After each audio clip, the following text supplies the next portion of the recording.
பைக்கில் வீட்டிற்கு சென்று கொண்டிருந்த இளைஞரை வழிமறித்து துப்பாக்கியால் சுட்டுக் கொன்ற மற்றொரு இளைஞர். சோசியல் மீடியாவில் வீடியோவை பதிவு செய்து கொலைக்கான வாக்குமூலத்தை அளித்த கொலையாளி. செல்போன் நம்பரை ட்ரேஸ் செய்து கரும்பு காட்டில் பதுங்கி இருந்தவரை கைது செய்த போலீஸ். இளைஞர் துப்பாக்கியால் சுட்டு கொலை செய்யப்பட்டது ஏன்? இருவருக்கும் இடையே அப்படி என்ன பிரச்சனை?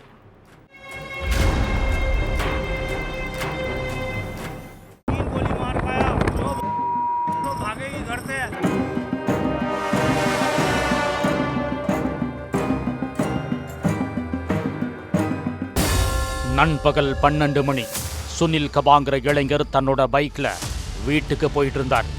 அப்போ அவரை வழிமறிச்ச இன்னொரு இளைஞர் திடீர்னு தான் மறைச்சு வச்சிருந்த 3 வெவ்வேறு ரக துப்பாக்கியை எடுத்து சுனிலோட நெஞ்சு தலைன்னு எல்லா இடங்களையும் சரமாரியா சுட்டிருக்கார்.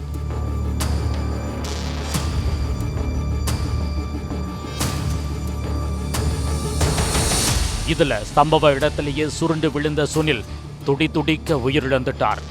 அடுத்து சோசியல் மீடியால லைவ் வீடியோ போட்ட பிரதீப், நான் தான் சுனிலை சுட்டு கொலை செஞ்சேன்னு சொல்லி அதிர வச்சிருக்கார்.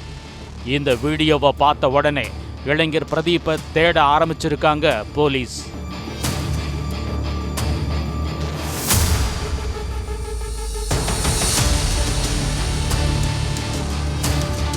முதல்ல அவரோட அட்ரஸை கண்டுபிடிச்சு வீட்டுக்கு போயிருக்காங்க. ஆனால் வீட்டில் யாருமே இல்லை. அடுத்து அக்கம்பக்கத்து வீட்டுக்காரங்க கிட்ட இருந்து பிரதீப்போட நம்பரை வாங்கின போலீஸ் செல்போன் நம்பரை ட்ரேஸ் பண்ணியிருக்காங்க. அப்போ சிக்னல் வாசுமா பகுதியில் இருக்கக்கூடிய ஒரு கரும்பு தோட்டத்தில் காட்டியிருக்கு. இதனால நேராக அந்த கரும்பு தோட்டத்துக்கு போயிருக்காங்க. அப்போ போலீஸை பார்த்ததும் பிரதீப் தப்பிச்சு போக பார்த்துருக்காரு.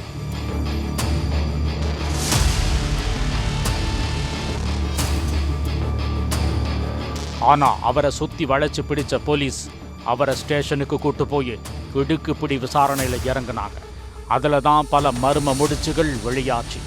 உத்தரப்பிரதேசத்தில் இருக்கக்கூடிய ராம்ராஜ் பகுதியைச் சேர்ந்தவங்க பிரதீப் பூனம் தம்பதி. இவங்களுக்கு 15 வருஷத்துக்கு முன்னாடியே கல்யாணமாக்கி 2 குழந்தைங்க இருக்காங்கன்னு சொல்லப்படுது. கல்யாணமான கொஞ்ச நாட்கள் மட்டும் கணவனும் மனைவியும் சந்தோஷமா வாழ்ந்துகிட்டு இருந்திருக்காங்க. ஆனா நாட்கள் செல்ல செல்ல அவங்களுக்குள்ள சின்ன விஷயத்துக்கெல்லாம் சண்டை வர ஆரம்பிச்சிருக்கு.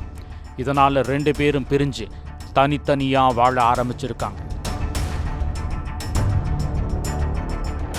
இதுக்கிடையில பூனத்துக்கும் அதே பகுதியை சேர்ந்த சுனில்ன்ற நபருக்கும் பழக்கம் ஏற்பட்டிருக்கு. ஆரம்பத்தில் நார்மலா பேசி பழகின 2 பேரும் அதுக்கடுத்து ஃபோன் நம்பரை பரிமாறிக்கிட்டு ராப்பகலா பேசிக்கிட்டு இருந்திருக்காங்க.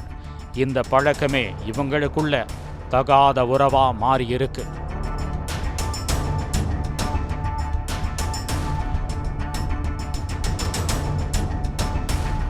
சுனிலும் பூனமும் தகாத உறவில் இருந்த விஷயம் பிரதீப்புக்கு தெரிய வந்திருக்கு.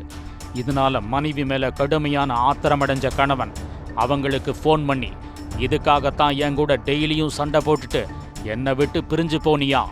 எதுக்கு உன் புத்தி இப்படி மாறிடுச்சு? உன்னால என் மானமே போயிருச்சு. இந்த விஷயத்தை பத்தி கிராம மக்கள்கிட்ட சொல்லி ஊர் பெரியவங்க முன்னாடி பஞ்சாயத்து வைக்க போறேன்னு மிரட்டி இருக்கார். அதே மாதிரி ஊர் பஞ்சாயத்தும் நடந்திருக்கு.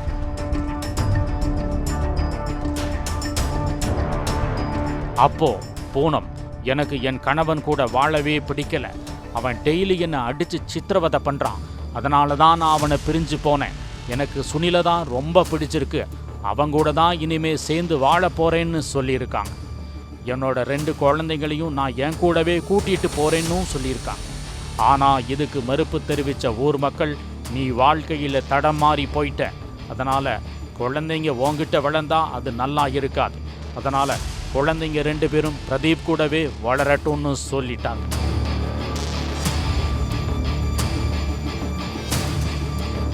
ஆனா ஊர் மக்கள் முன்னாடி மனைவியால அசிங்கப்பட்டு நின்ன பிரதீப் சுனிலை கொலை பண்ணணும்னு திட்டம் போட்டிருக்கார். அதுக்காக கள்ளச்சந்தையில் 3 வெவ்வேறு ரக துப்பாக்கியவும் வாங்கியிருக்கார்.